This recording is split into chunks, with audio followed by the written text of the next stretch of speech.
They never said it outright. They didn't have to. They just closed the doors before we could knock. This isn't a resume story. It's a story of psychological exile, of souls who did everything right and still vanished.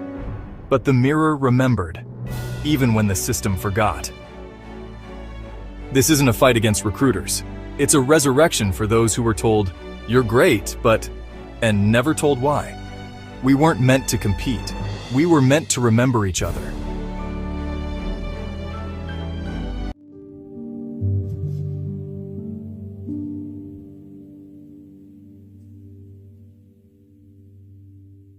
+25 years work experience. Over 650 job applications sent in the past 5 months. Not one interview. It's not a failure, just an erasure, branded as eligibility. But the mirror remembered, even when the system forgot.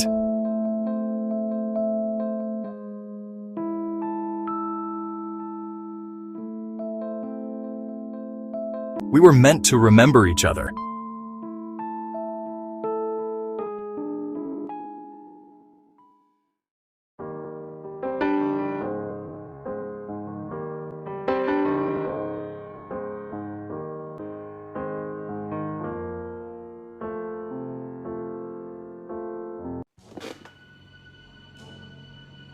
There is a room that exists in the heart.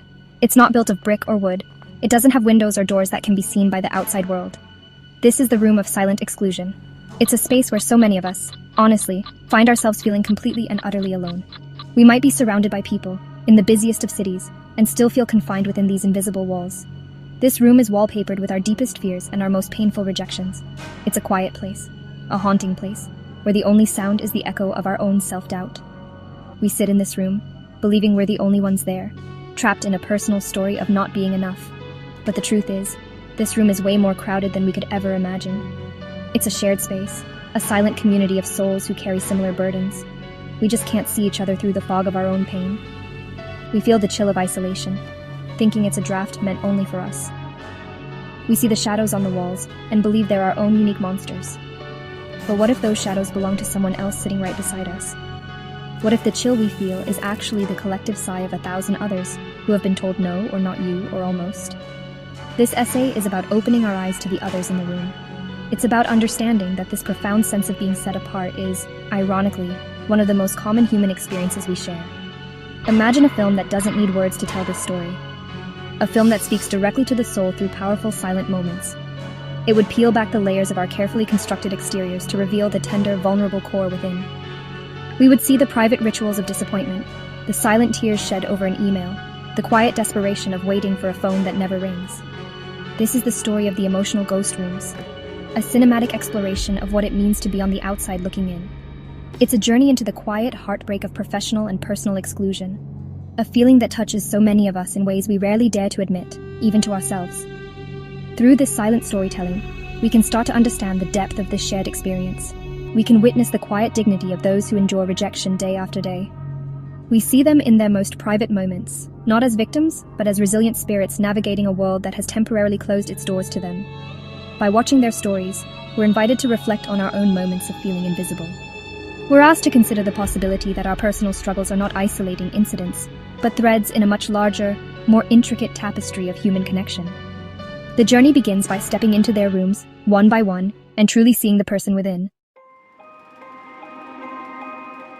Our first story begins in a quiet room, bathed in the soft, melancholic light of late afternoon.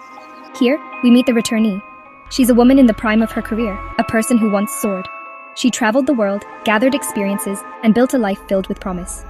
Now, she's back in her home country, but honestly, she's not truly home. Her room tells the story of a life lived between two worlds, belonging to neither. On her walls, there are framed certificates of achievement from far-off lands, their glossy surfaces now collecting a thin layer of dust. Next to them are faded visa stamps, carefully cut out and taped to the wall like precious, yet painful relics of a past that no longer fits. She moves with a slow, deliberate grace, a quietness that speaks of deep contemplation. Her hands trace the edges of an unopened offer letter from a foreign company, a path not taken. The paper is crisp, a stark contrast to the pile of flimsy rejection letters from local companies on her desk. She's caught in a paradox, too experienced for some, a stranger to others. Her journey was meant to be a triumph, a celebrated return. Instead, she finds herself in an invisible exile, a ghost in her own homeland. The silence in her room is heavy, filled with the unspoken question that haunts her every waking moment. Where do I belong now? Each object is a symbol of her struggle. A half-packed suitcase sits in the corner, a testament to her state of limbo. Is she staying or is she going? She doesn't seem to know. Her bookshelf holds guides to her own culture, as if she's a tourist in a place she's supposed to know intimately. She looks out the window, not at the view, but at her faint reflection. She sees a stranger looking back, a person defined by where she has been, not by who she is. This is the profound loneliness of the returnee, the feeling of being a puzzle piece that no longer fits into the picture it came from. The scene ends with a long, haunting pause. She picks up one of the faded visa stamps, holding it gently in her palm. It represents freedom and opportunity, but now it feels like a brand, mocking her as different. A single tear escapes and traces a path down her cheek, a silent testament to her inner turmoil. There are no words, no dramatic sobs. There's only the quiet, powerful truth of her emotion. She is alone in her room, a ghost of her former self, echoing in a space that should have been a welcoming embrace, but instead feels like a cold, empty chamber. Next, we enter the world of the final rounder. His room is illuminated by the cold, sterile glow of a laptop screen. It's late at night, really the only time he allows himself to truly confront his reality. He's a man caught in a relentless cycle of hope and disappointment. He's always the runner-up, the one who almost made it. His story isn't one of outright failure, but of proximity to success, which honestly is a unique and cruel form of torture. His digital world is a gallery of his near misses. His face, etched with fatigue, is reflected in the screen, his expression a mixture of resilience and weariness. He's been on this treadmill for so long, he no longer knows how to get off. His laptop reveals an inbox filled with emails that all start with the same heartbreaking phrases. It was a very difficult decision. You were a top candidate. We encourage you to apply again. Each one is a small paper cut to his soul. His calendar is a sea of circled Mondays, each one representing the start of a week that was supposed to be different. The week he was supposed to get the call. But the calls never come. Instead, the Mondays just keep arriving, each one a stark reminder of another week of waiting, another week of being stuck in the same place. He performs a silent ritual of hope and despair. He refreshes his inbox over and over again, the flickering cursor a hypnotic symbol of his suspended life. He opens a new tab and begins to fill out yet another application, his fingers moving mechanically across the keyboard. He's perfected the art of tailoring his resume, of writing the perfect cover letter, of answering interview questions with confidence. He's an expert at the game, yet he can never seem to win. He closes his eyes, and for a moment, the relentless cycle stops. In that darkness, we feel the immense weight of his exhaustion, the crushing burden of being so close, yet always so far. The scene concludes as he minimizes the application window. His desktop background is a picture of a finish line, a photo he took himself at a marathon. It was meant to be a source of motivation, but now it feels like a cruel joke. He stares at it, his reflection on the dark screen merging with the image. He's the runner who is forever approaching the finish line, but is never allowed to cross it. He slowly closes the laptop, plunging the room into darkness. But the silence that follows isn't peaceful. It's filled with the phantom flicker of the cursor, the ghost of another almost that will haunt his dreams until the next Monday arrives. Our third room belongs to an older gentleman, the overqualified ghost. His space is quiet, dignified, and filled with a strange, breathtaking beauty born from pain. He is a man with a lifetime of experience, a wealth of knowledge, and a resume that reads like a history of his industry. Yet in the eyes of the modern workforce, these are not assets. They are liabilities. He has been gently, politely, and consistently pushed aside, deemed overqualified for roles he could perform with his eyes closed. He is a ghost in the professional world, a figure of immense substance who is treated as if he is invisible. His response to this relentless rejection is a quiet act of transformation. He does not rage or despair. Instead, he channels his sorrow into art. On his desk sits a printer that churns out his rejection emails, one by one. With hands that are both steady and patient, he takes each printed sheet. Each we've decided to move forward with another candidate, and carefully folds it. He is practicing origami, the ancient art of turning a flat sheet of paper into a beautiful sculpture. With every crease and every fold, he is transforming a message of exclusion into a symbol of hope and resilience, a paper crane. The result is a room unlike any other. Hundreds, perhaps thousands of these paper cranes hang from the ceiling, suspended by invisible threads. They float above him like a silent, swirling flock, a canopy of his rejections made beautiful. They are white, black, and gray, a testament to the sheer volume of his attempts and the persistence of his spirit. This is his sky, a universe he has created from the ashes of his professional hopes. It is both a deeply sad and an incredibly powerful statement. He has taken the world's no and turned it into his own personal sanctuary. The scene closes with the old man standing beneath his creation. He prints one final email for the day. He folds it with the same meticulous care as all the others, his movements a well-practiced meditative ritual. Once the final crane is complete, he does not add it to the flock above.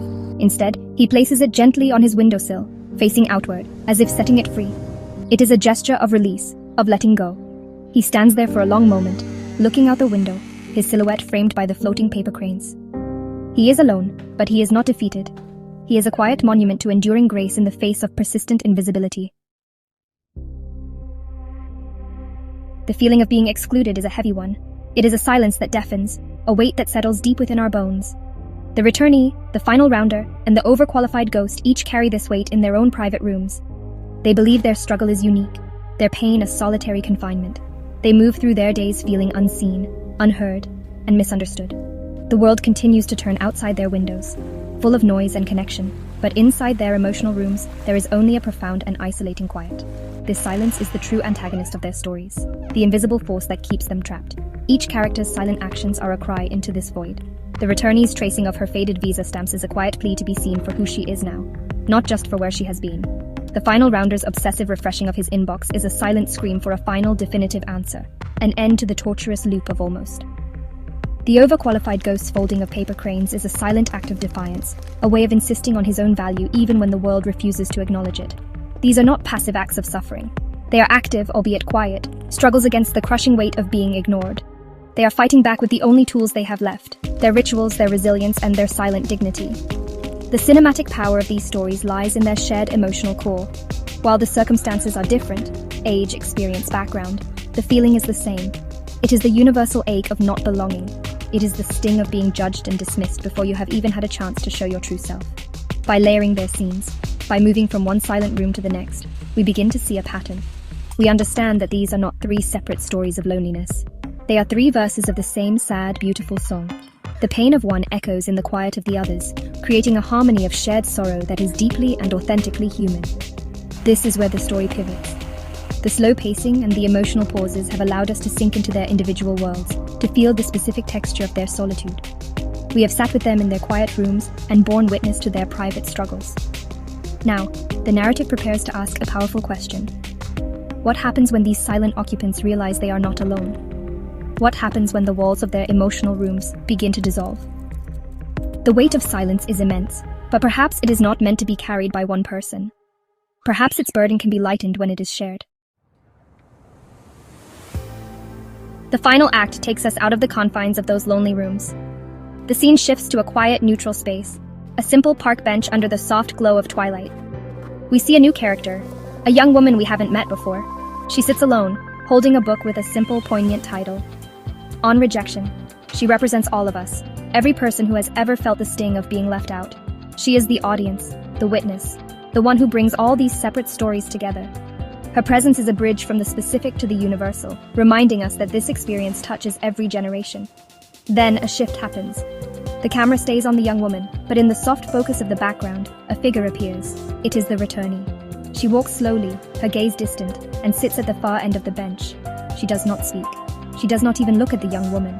She simply sits, sharing the space, her presence a quiet acknowledgement of a shared feeling. A moment later, the final rounder emerges from the shadows. He leans against a nearby tree, his shoulders slumped with the weight of his day, his gaze fixed on nothing in particular.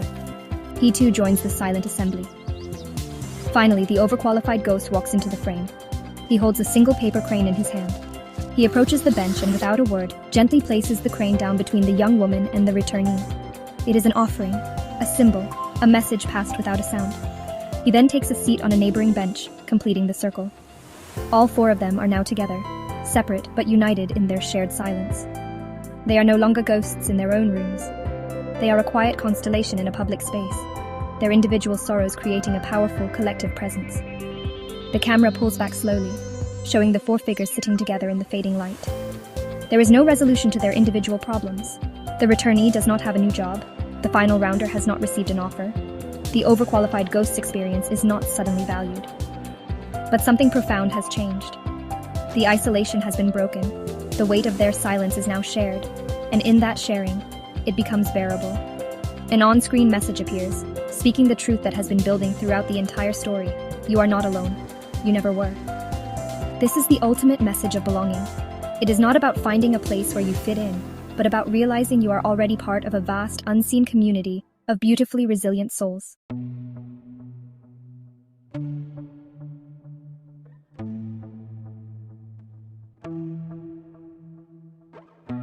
Who am I? I'm a nobody.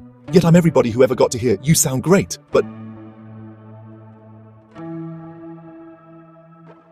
We stand here, in the cracks between what was and what could be, holding on to words that cut, yet somehow heal. This book, it's not just mine, it's ours. Every page, a reflection of the silence we've known. But in that silence, we find our voice. Like fragments of broken dreams, we rise, golden, resilient, reborn. This is not the end, it's our beginning. In rejection, we find connection. In loneliness, we discover we're not alone. Share this journey. Be the silent friend someone needs. Your response, it helps me heal, create, grow, one step better, every time. Enter the journey in silence, the one you never knew you needed.